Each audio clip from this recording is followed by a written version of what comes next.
मनावरच्या जखमांच्या वेदना खूप आहेत कुसुमताई. शरीरावरच्या जखमांचं काय घेऊन बसलीस ग? माझ्या हसत्या खेळत्या सायलीचं हे काय होऊन बसलंय?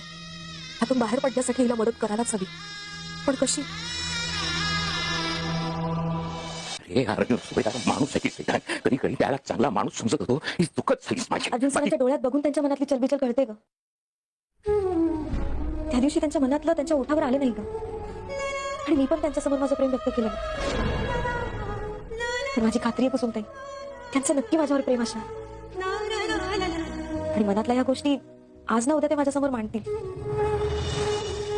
एरवी पुतळ्यासारखी बसून असतेस, पण अर्जुनचा विषय निघाला की चटाचटा बोलतेस. कुसुमताई, अगं त्या दिवशीच्या गोष्टी मनातनं जातच नाहीये. मला त्यांच्या डोळ्यात स्पष्ट दिसत होतं की त्यांच्या मनात काय आहे. आईंनी जर फोन करायला 10 सेकंद उशीर केला असताना तर आज माझं आयुष्य वेगळं असतं. अजूनही वेळ गेली नाहीये सायली. अर्जुन काही ना काही कारण काढून इथे चक्रा मारतोच. त्या दिवशी अर्धवट राहिलं वाक्य तू आता या खेपेला पूर्ण करेल. हा, तेव्हा मात्र त्याच्याशी बोल. हं,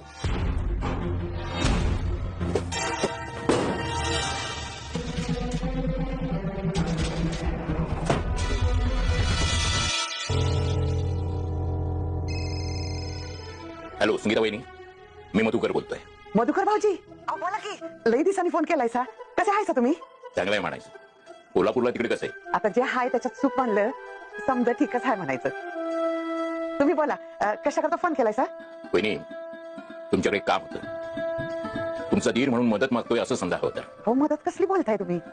तुम्ही आमच्या ह्यांचे मामे भाऊ आहे, पण सख्या भावापेक्षा जास्त प्रेम करतात ते तुमच्यावर. तुम्ही फक्त सांगा, आम्ही दोघं बी काय बी करू तुमच्यासाठी. सायलीला थोड्या बदलाची गरज आहे. मला तुमच्यावर आणि दिनकरवर डोळे बंद करून विश्वास ठेवता येईल, म्हणून वाटलं तिला कोल्हापूरला पाठवा. और तुमच्या घरी राहील. काजल सोबत तिचं मन रमेल, त्यामुळे मला सायलीची इथे तितकीशी काळजी वाटणार नाही. अहो, वाट कसली बघतायसा? हे लई भारी विचार आलाय तुमच्या मनात. पाठवा की.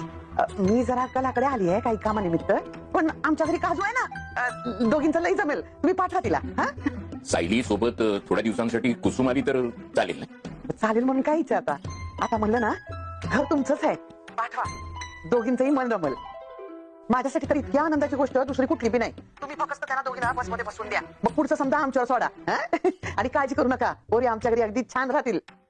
आभार आहे तुमचं वहिनी. ही वर्ष झाली आली आणि माझी भेट नाही हो.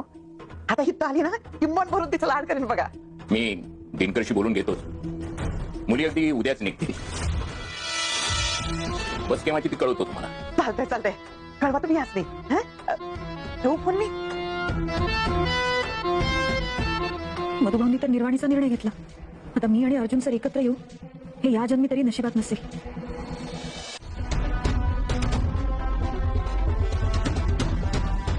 सायली, सायली मधुभाऊंना सांग ना, आपण इथेच ठीक आहोत.